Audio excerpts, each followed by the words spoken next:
Assalamualaikum warahmatullahi wabarakatuh. Perkenalkan, nama saya Desi Komsiawati Marjana dengan NIM 251102431146. Saya dari kelas F Manajemen Malam. Di video kali ini saya akan menjelaskan sedikit tentang sejarah bahasa Indonesia. Yang pertama, kita mulai dari latar belakang. Menurut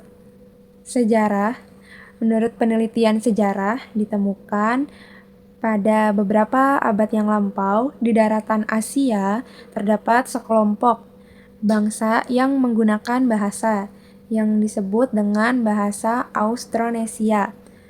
Secara berkelompok mereka pindah ke selatan melalui India, dan kelompok-kelompok itu mereka menjadi terpisah.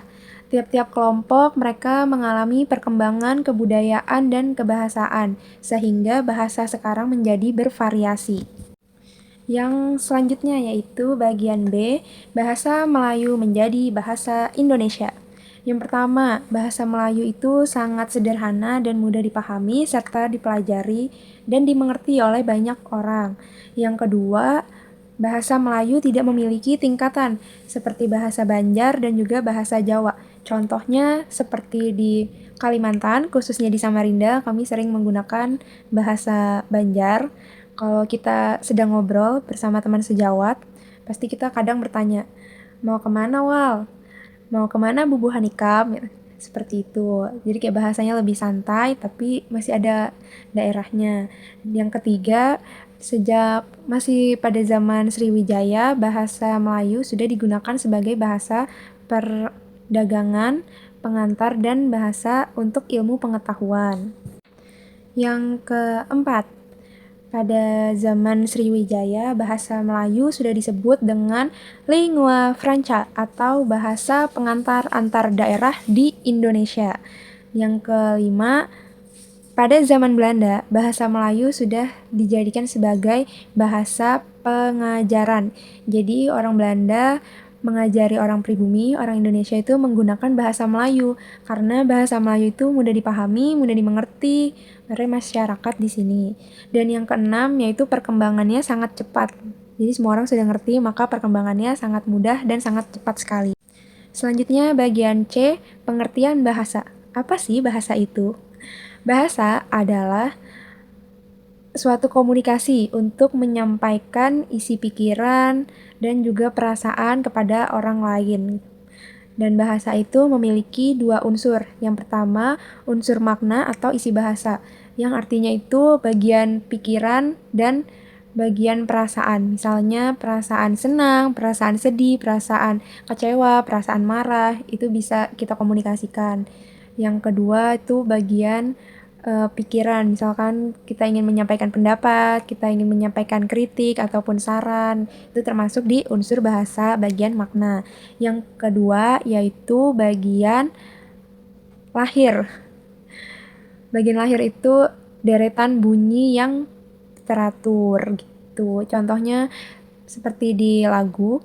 Lagu itu adalah suatu bahasa. Apa sih bahasanya? Yaitu liriknya. Liriknya itu tuh menyampaikan perasaan penulis untuk pendengarnya melalui lagunya. Tapi untuk musiknya tidak termasuk ya.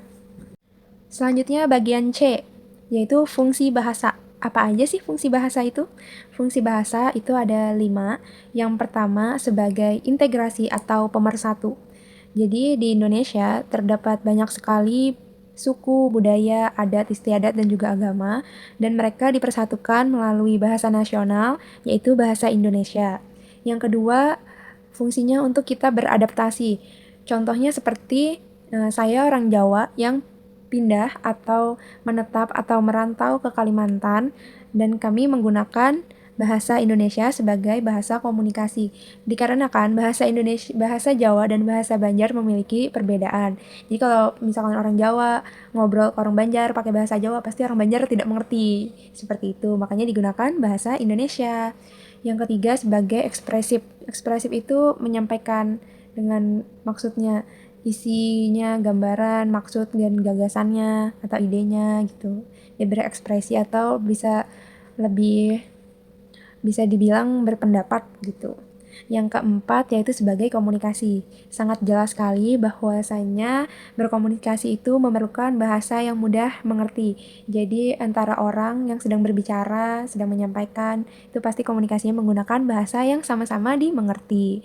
Dan yang kelima yaitu sebagai kontrol sosial.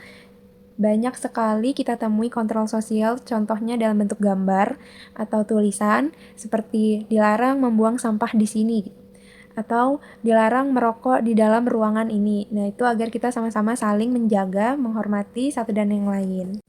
Masuk di bagian terakhir, yaitu kedudukan bahasa Indonesia sebagai bahasa nasional. Yang pertama, sebagai lambang identitas nasional.